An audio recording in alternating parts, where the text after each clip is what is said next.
आप जानते हैं ना कि हाथी के दांत खाने के और हाथी के दांत दिखाने के दोनों ही अलग अलग होते हैं।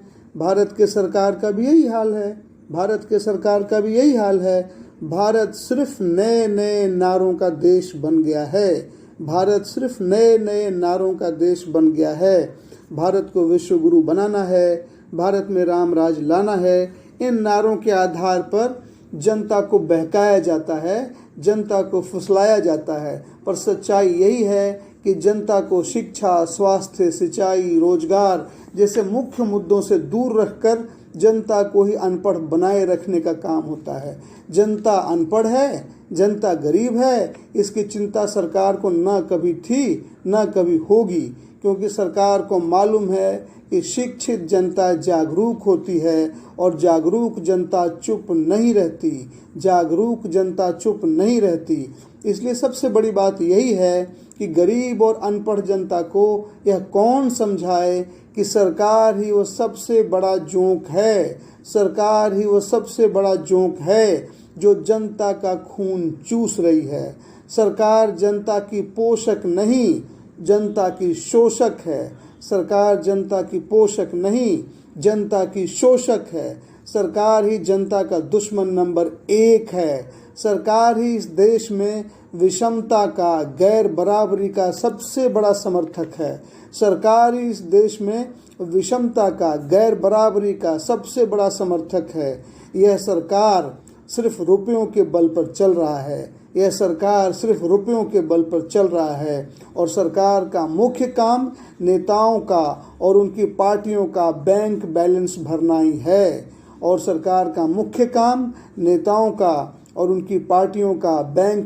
भरना ही है।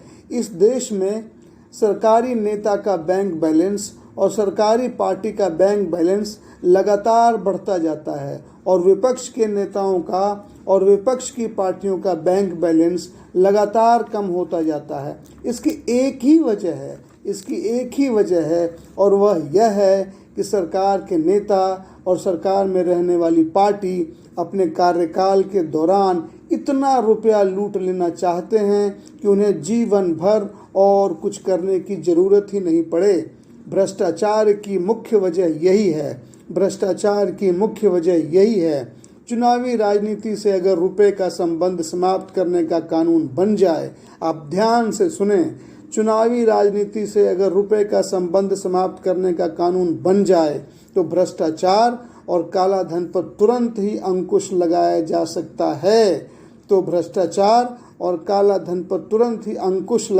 सकता है। अब मुख्य विषय यह है कि ऐसे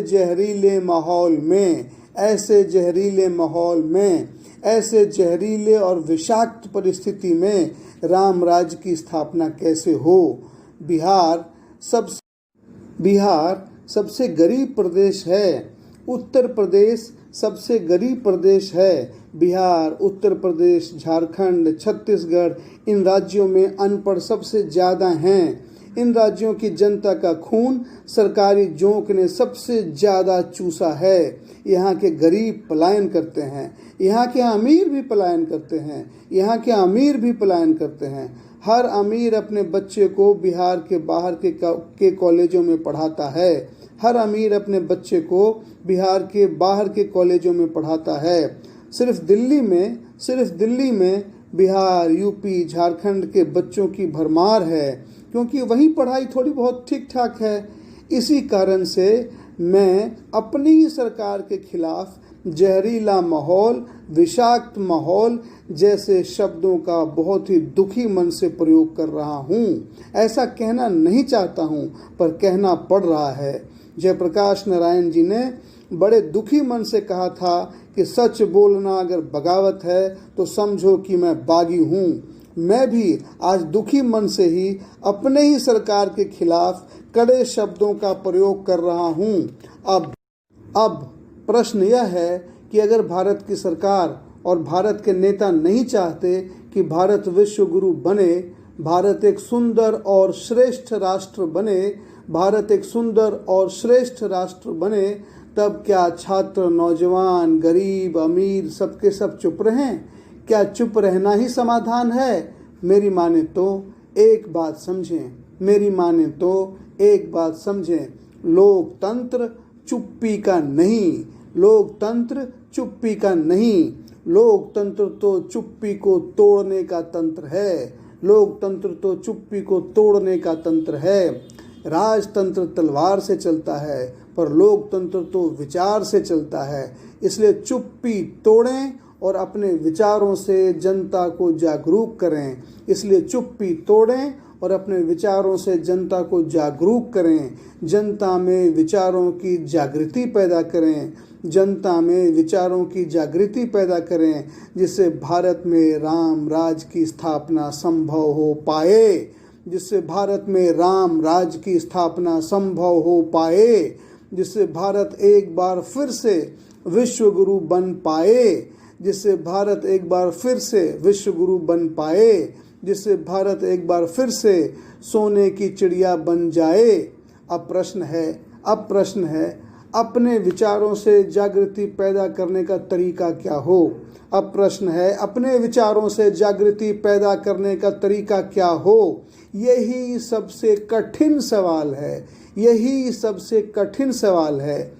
सभी संत सभी साधु राम कथा तो कहते हैं, सभी संत सभी साधु राम कथा तो कहते हैं, पर राम राज कैसे आए इस पर वे चुप रहते हैं, पर राम राज कैसे आए इस पर वे चुप रहते हैं। महात्मा गांधी का कहना है कि राम राज लाने की बातें रामचरितमानस में हैं, लेकिन रामचरितमानस तो कई लोग पढ़ते हैं, रामचरितमानस तो कई लोग पढ़ते हैं, वहाँ इन बातों पर लिखा हुआ भी है, वहाँ इन बातों पर लिखा हुआ भी है, लेकिन लिखे हुए से ज़्यादा वहाँ लिखे गए बातों के भावार्थ और व्याख्या के बिना यह समझना आसान नहीं है, लेकिन लिखे हुए से ज़्यादा वहाँ लिखे गए बातों के भावार्थ और व्याख्या के बिना यह समझना आसान नहीं है। आजकल भारत अंग्रेजी और अंग्रेजियत के आधार पर चल रहा है।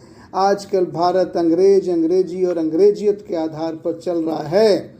अब ऐसी स्थिति में रामचरितमानस की व्याख्या और भावार्थ को समझने का, ऐसी स्थिति में अब रामचरितमानस की व्याख्या और भावार्थ को समझने का और समझाने का समय किसी के पास है नहीं, समय किसी के पास है नहीं। भारत की संस्कृति और भारत की सभ्यता का आधार ही अंग्रेजियत बन गया है। भारत की संस्कृति और भारत की सभ्यता का आधार ही अंग्रेजियत बन गया है। इस देश में अब गोरे अंग्रेजों की ज़रूरत है ही नहीं, क्योंकि अब काले अंग्रेज ही इतने ज़्यादा पैदा हो गए हैं कि वे सब भारत में रहकर ही इंग्लैंड और अमेरिका की गुलामी करने को तैयार हैं। ऐसे लोगों को रामचरितमानस से क्या मतलब? अयोध्या, वृंदावन, मथुरा, हरिद्वार, ऋषिकेश, ये सब जगह मंदिरों से भरे पड़े हैं, पर उन मंदिरों में रहने वाले साधु संतों की बहुत ही कमी हो गई है। उन मंदिरों में रहने वाले साधु संतों की बहुत ही कमी हो गई है, क्योंकि देश में रामचरितमानस या गीता का प्रचार ही नहीं हो रहा। तो उन मंदिरों में रहेगा कौन? साधु संत बनेगा कौन? भारत अभी से ही संस्कृति विहीन हो चुका है। भारत अभी से ही संस्कृति विहीन हो चुका है। भारत तो अभी से ही सभ्यता विहीन हो चुका है। भारत तो अभी से ही सभ्यता विहीन हो चुका है। और जल्दी ही वह समय आएगा जब भारत साधु संत विहीन भी हो जाएगा। यह कहते हुए मुझे बहुत दुख हो रहा है कि जल्दी ही वह समय आएगा जब भारत भी साधु संत विहीन हो जाएगा।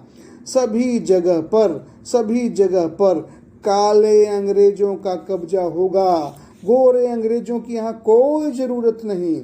अब सभी जगह पर काले अंग्रेजों का कब्जा होगा।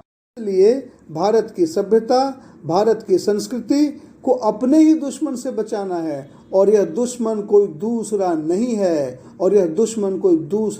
है, अपनी सरकार ही दुश्मन है, काले अंग्रेज ही दुश्मन है। आज आप सबों से इतना ही बात करके अब मैं अपने शांति संवाद को यहीं पे विराम देता हूँ। भाई पुरुषोत्तम का आप सभी स्नेहीजनों को स्नेह वंदन और हृदय से आलिंगन।